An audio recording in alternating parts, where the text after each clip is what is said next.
YouTube! What is up?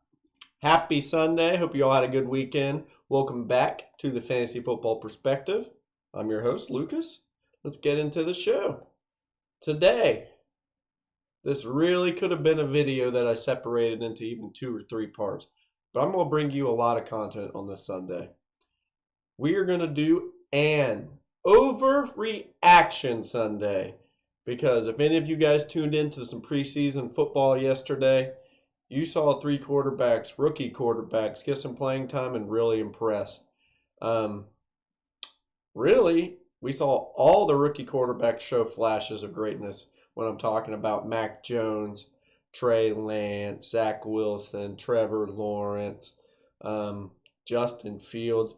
But I'm really going to dig into 3 of them that I thought kind of stood out above the rest and shows those flashes of just excellence that we expect.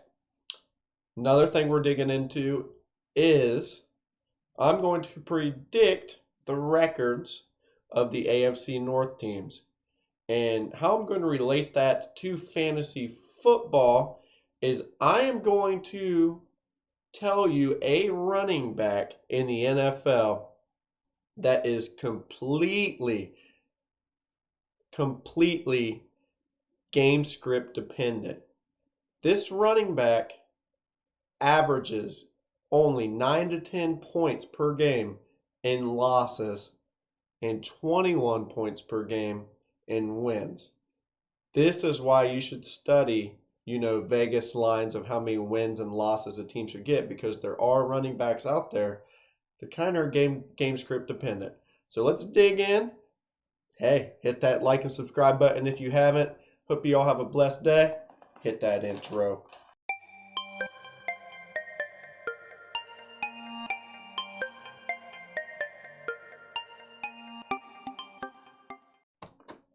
All right. 3 rookie QBs that were super impressive to me in the rookie debut on the preseason. All right, I know what you guys are saying. Overreaction Sunday. Yes. What are you looking for when you're watching these preseason games? We're looking for arm strength, A, control of the offense, B, being able to move the ball down the field. Yes, it is against a skeleton type defense. It's not a true defense. Sometimes it's a lot of backups out there. But let me make sure this is recording real quick. All right, just making sure. But it's a pretty telling sign if you throw a rookie QB out there and it gets stagnant, they can't score, the ball's not moving. That's kind of a red flag. So what you're looking for is, pretty high octane offense. And I think these 3 QBs kind of showed that they could do it. And the first one's no other than the number 1 overall pick, Trevor Lawrence. He was playing against the Browns' first-team defense, mostly first-team defense, I should say. But he looked good, man. He did get sacked. His first drop back hit pretty hard.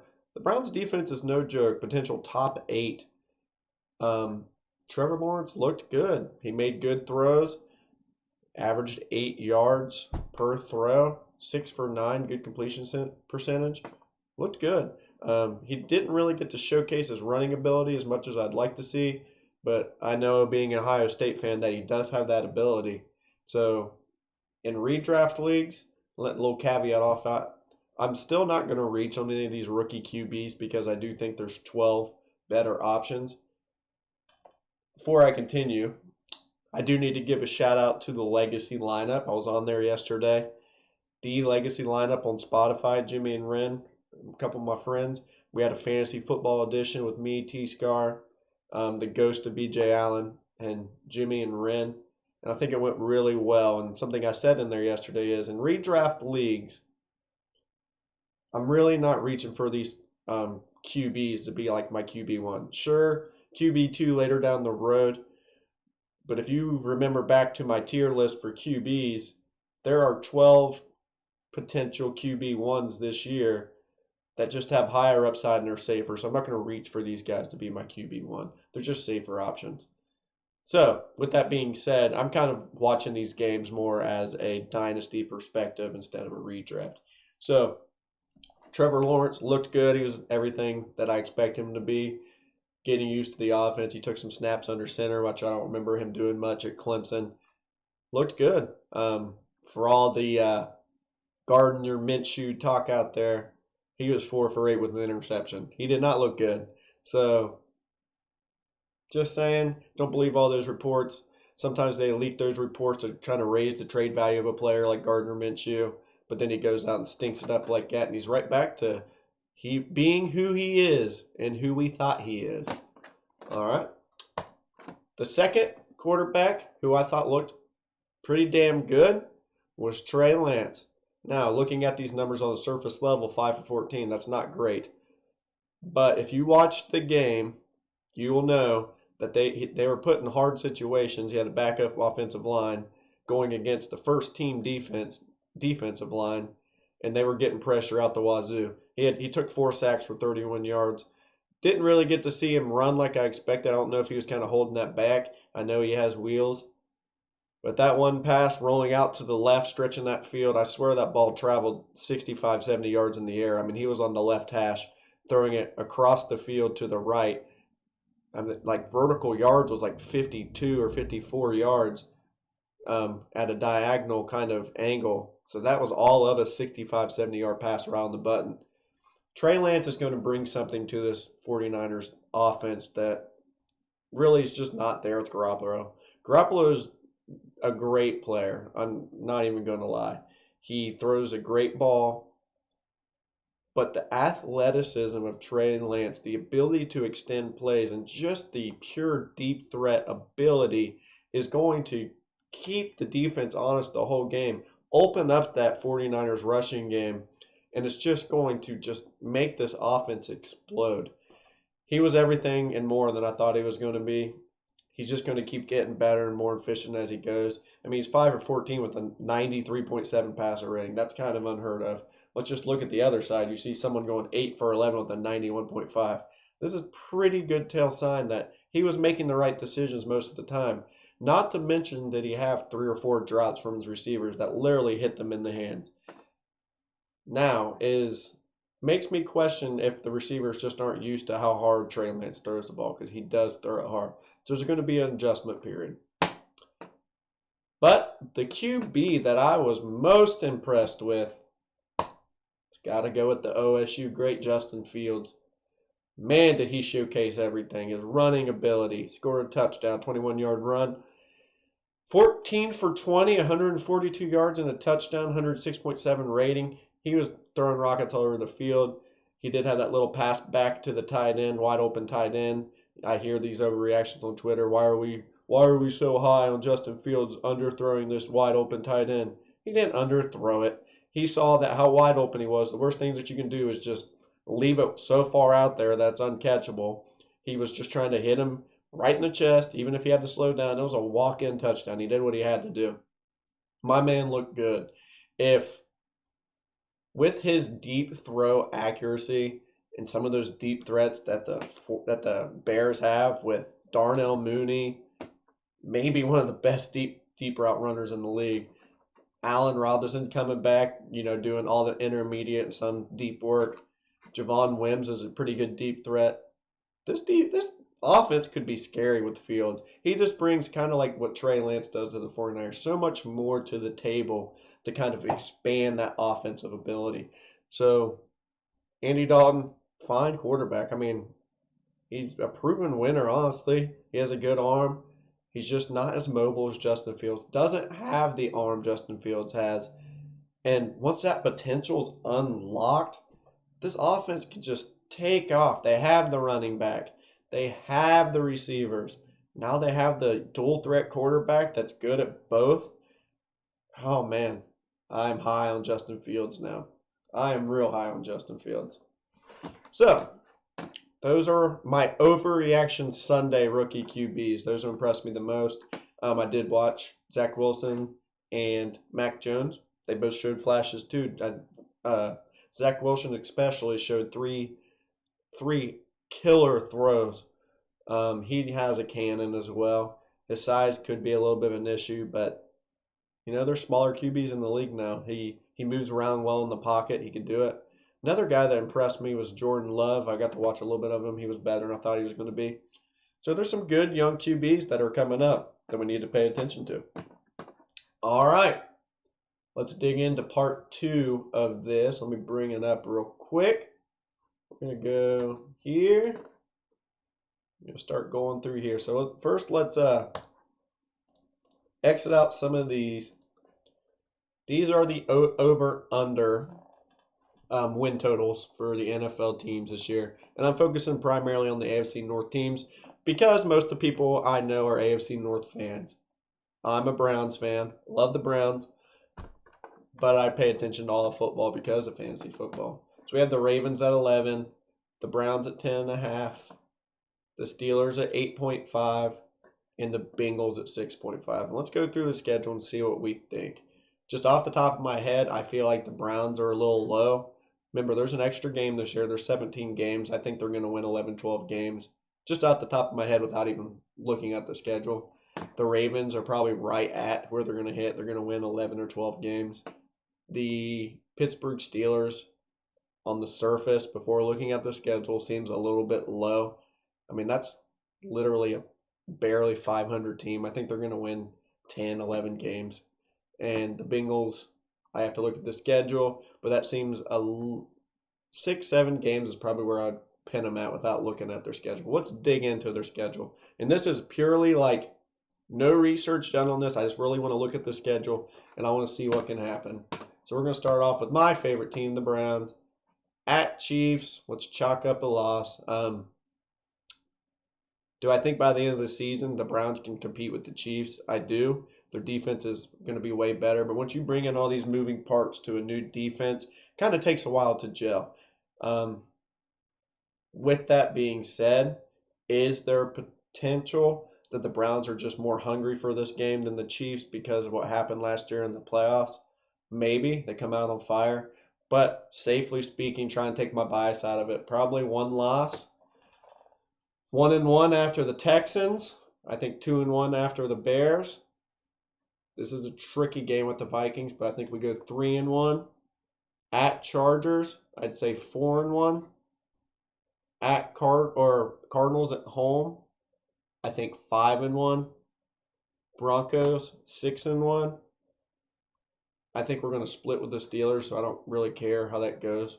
So we'll just say 6-2 here, 7-2 at Patriots. That's going to be a rough one. I think that Patriots defense is much as improved. So let's go 8-3. Let's go 9-3. We're going to split with the Ravens. Let's go 10-3, 10-4, 11-4. We'll say at Packers. We'll chalk it up as a loss. 11-5. We're splitting with them. 12-5. I don't know how I got an extra game in there, so I don't know.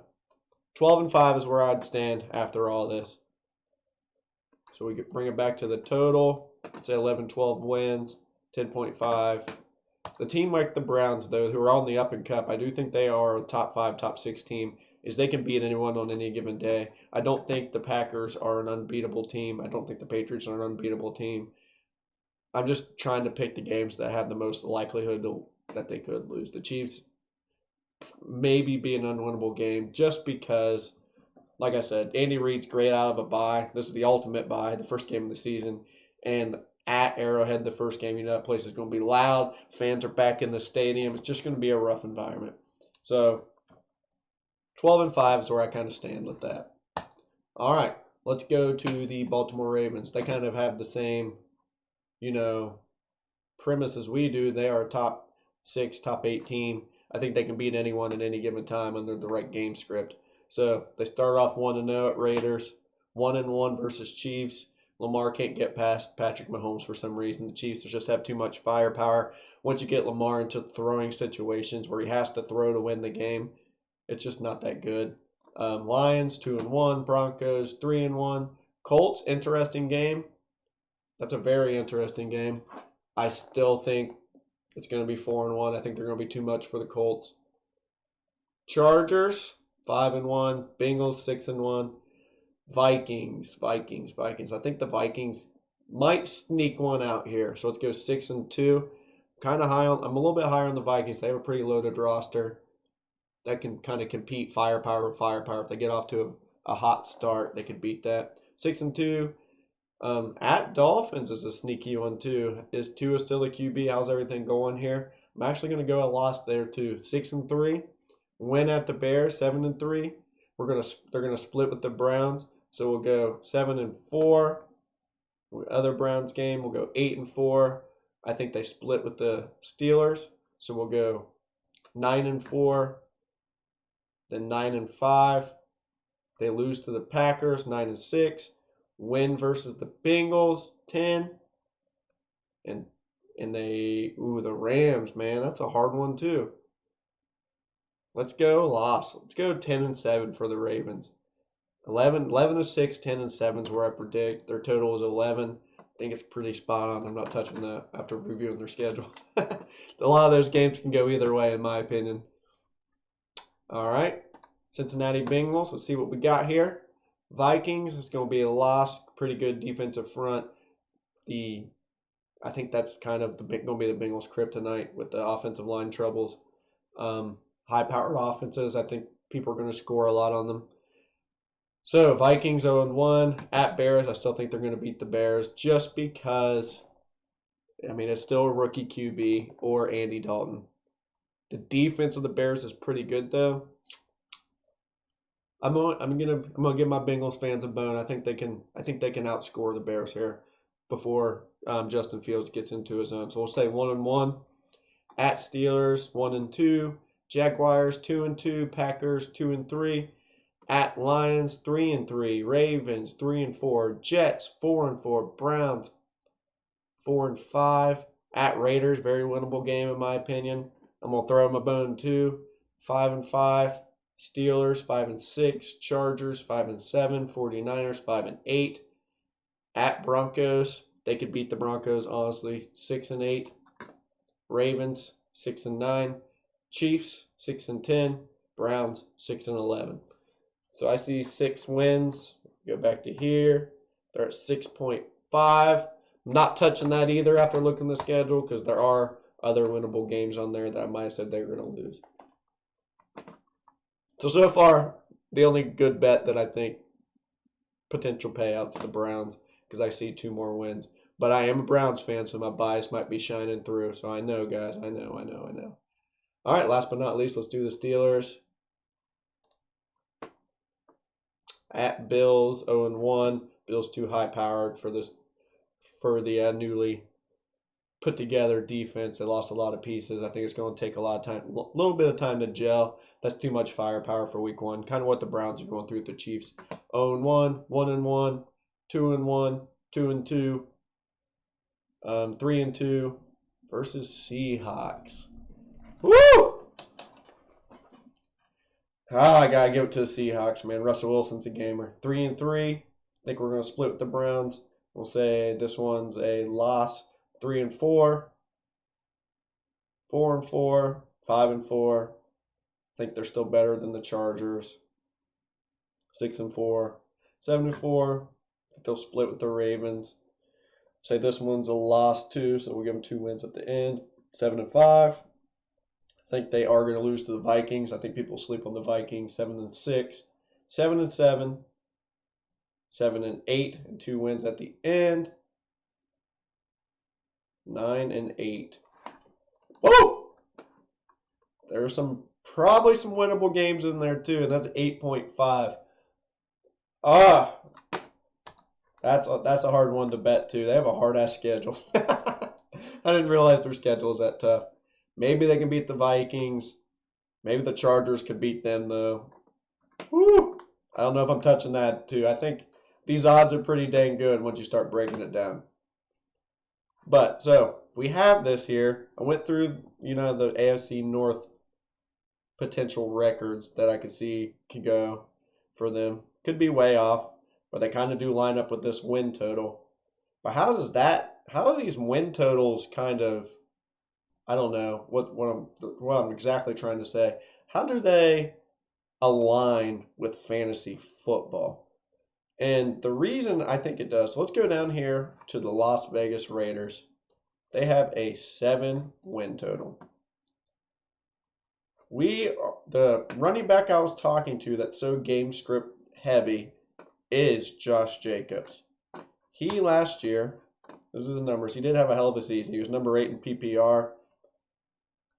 But when you start breaking down the numbers and wins, he averaged around 20 points per game. And losses, he averaged about 10 points a game. We go back to his yearly win total. They're only averaged 7 wins. So there's going to be 7 times where he hits that, RB2, RB1 ceiling at 19, 20 points. And there's going to be 10 times where he's only going to help you 10 points for 10 games. You have to take Josh Jacobs in the 3rd, 4th round this year. Not to mention they brought in Kenyon Drake, who is going to have some role on this team, whether that is a pass catching role, a goal line role. He's going to have a role. They paid him too much money. You don't pay a running back that much money just to sit there. So I am completely off the Josh Jacobs train for redraft in 2021, 2022. His game dependent upside is just, it's too variable. Once you see these RBs that have completely different roles in wins and losses and have a low team win likelihood for the season, you have to take them off your board. There's better value at that position at that point when they're getting drafted. And don't get me wrong, if Josh Jacobs, for some reason, people catch on to this and is falling to the end of the 5th and 6th round, fine. He's all right to take there. But getting drafted in the 3rd round, I am not touching that. But this is a stat that you guys should start looking at, is how do my players perform in wins and losses, and how many wins and losses is my team supposed to get? It will give you a big edge on your competition. That is advanced research for fantasy football. No one else is doing it, and I think you should, and it'll help you win your league and get you into the money. But, ladies and gentlemen, that is all I have for you today. I hope you all have a great day. Happy Sunday. Got the filming done before noon on Sunday. I'm on a roll. About to clean out my pool. Little hint of advice. Get friends with pools. Don't get your own pool because they are a pain in the ass. Hope you all have a great day. Hit that like and subscribe button. Peace!